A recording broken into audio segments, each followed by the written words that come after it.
نحمد و نصلی علی رسول الکریم، اما بعد۔ آج بزم ادب کے معزز حاضرین اور مہمانان گرامی، السلام علیکم ورحمۃ اللہ وبرکاتہ۔ آج کی اس خوبصورت محفل میں آپ سب کی موجودگی اس بات کی دلیل ہے کہ علم و ادب سے ہمارا رشتہ کتنا گہرا ہے۔ کسی نے کیا خوب کہا ہے، ہزاروں سال نرگس اپنی بے نوری پہ روتی ہے، ہزاروں سال نرگس اپنی بے نوری پہ روتی ہے، بڑی مشکل سے ہوتا ہے چمن میں دیدہ ور پیدا۔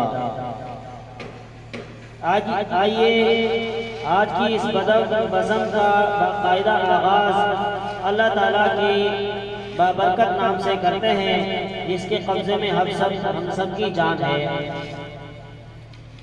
میں تلاوت کلام پاک کے لیے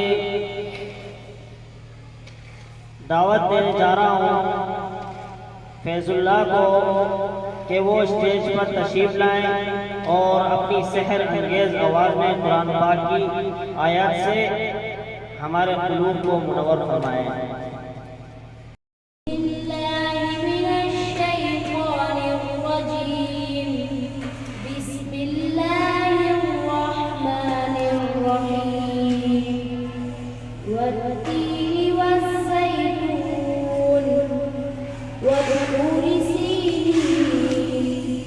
وهذا البلد الأمين لقد خلقنا الإنسان في أحسن تقويم ثم رددناه أسفل سافلين إلا الذين آمنوا وعملوا الصالحات فلهم أجر غير ممنون فما يكذبك بعد بالدين أليس الله بأحكم الحاكمين صدق الله العظيم۔ یہ تھے محمد فیض اللہ جو آپ کے سامنے تلاوت فرما رہے تھے اور آپ کے دلوں کو منور فرما رہے تھے۔ ابھی میں نعت پیش کرنے کے لیے محمد اویس کو دعوت دیتا ہوں کہ وہ اسٹیج پر تشریف لائیں اور نعت پیش کریں۔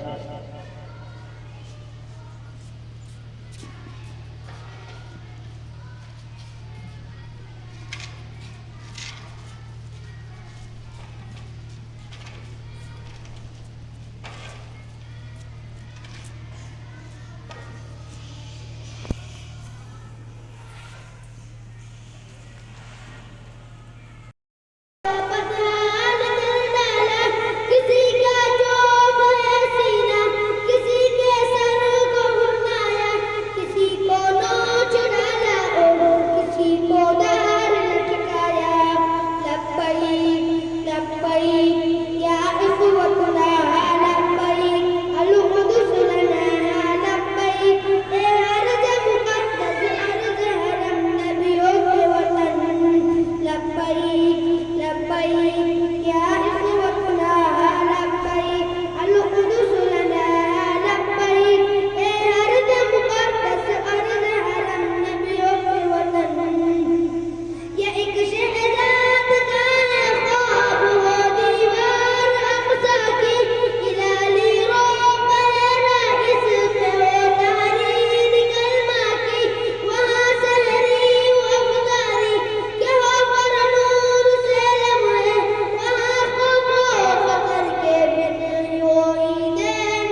اخلاق کے قدرے دم توڑ رہی ہے۔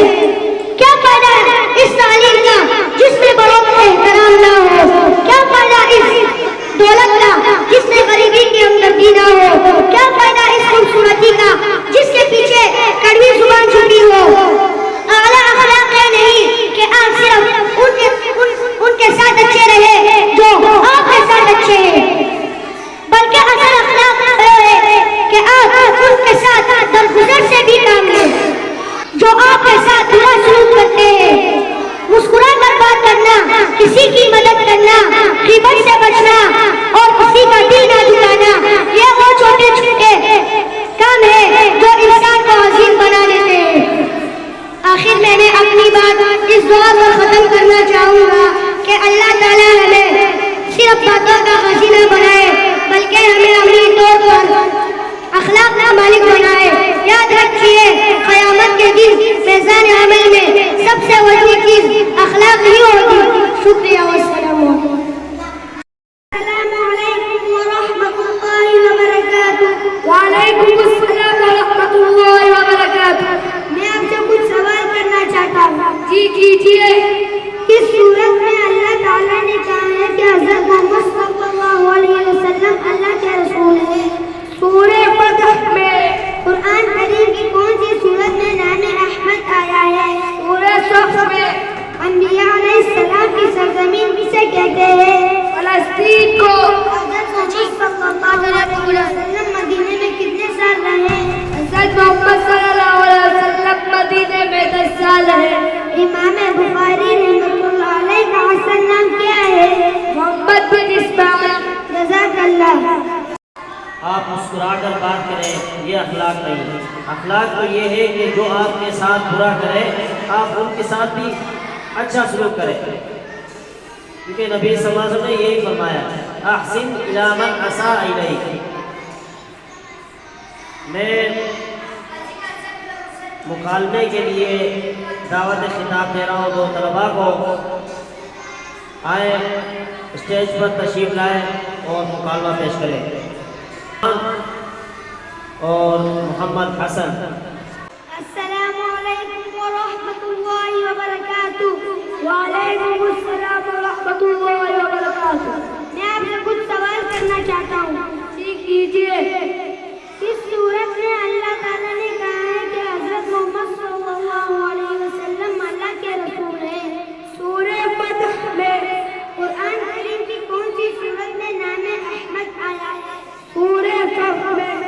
انبیاء علیہ السلام کی سرزمین کسے کہتے ہیں؟ فلسطین کو۔ حضرت محمد صلی اللہ علیہ وسلم مدینے میں کتنے سال رہے؟ حضرت محمد صلی اللہ علیہ وسلم مدینے میں 10 سال رہے۔ امام بخاری رحمۃ اللہ علیہ کا اصل نام کیا ہے؟ محمد بن اسماعیل۔ صدق اللہ العظیم۔ السلام علیکم عثمان بھائی، کیا حال ہے؟ اتنے پریشان کیوں رہتے ہو؟ وعلیکم السلام حسن بھائی، دراصل میں اپنے چھوٹے بھائی کے بارے میں سوچ رہا تھا۔ وہ پڑھائی میں بالکل دلچسپی نہیں لے رہا، بس سارا دن کھیل کود میں مگن رہتا ہے۔ یہ تو واقعی فکر کی بات ہے۔ تعلیم کے بغیر تو انسان اندھیرے میں بھٹکنے کے برابر ہے۔ بالکل، میں اسے یہی سمجھانے کی کوشش کر رہا تھا کہ تعلیم صرف نوکری حاصل کرنے کا نام نہیں۔ تعلیم کا اصل مقصد تو شعور پیدا کرنا ہے۔ یہ ہمیں اچھے اور برے، سچ اور جھوٹ میں تمیز سکھاتی ہے۔ ایک پڑھا لکھا انسان نہ اپنے بھلا سوچتا ہے بلکہ معاشرے کی بہتری میں بھی کردار ادا کرتا ہے۔ سچ ہے، لیکن آج کل کے بچے سمجھتے ہیں کہ اگر ہاتھ میں ڈگری نہ بھی ہو تو وہ انٹرنیٹ اور دیگر ذرائع سے کما لیں گے۔ وہ تعلیم کی اصل روح نہیں سمجھ رہے۔ دیکھو عثمان بھائی، ہنر اپنی جگہ ضروری ہے، لیکن علم وہ بنیاد ہے جس پر کامیابی کی عمارت کھڑی ہوتی ہے۔ دنیا کے جتنے بھی عظیم لوگ گزرے ہیں، انہوں نے علم کی پیاس کو ختم نہیں ہونے دیا۔ تعلیم انسان کو خود اعتمادی دیتی ہے۔ تمہاری باتیں سن کر میرا حوصلہ بڑھا ہے کہ تعلیم صرف کتابیں رٹنے کا نام نہیں بلکہ کائنات کو سمجھنے اور اپنی شخصیت کو نکھارنے کا نام ہے۔ بالکل، اسے کہو کہ علم مومن کی گمشدہ میراث ہے۔ جس قوم نے بھی ترقی کی اس نے پیچھے تعلیم ہی کا ہاتھ تھا۔ بہت شکریہ، اب میں اسے بہتر طریقے سے قائل کر سکوں گا۔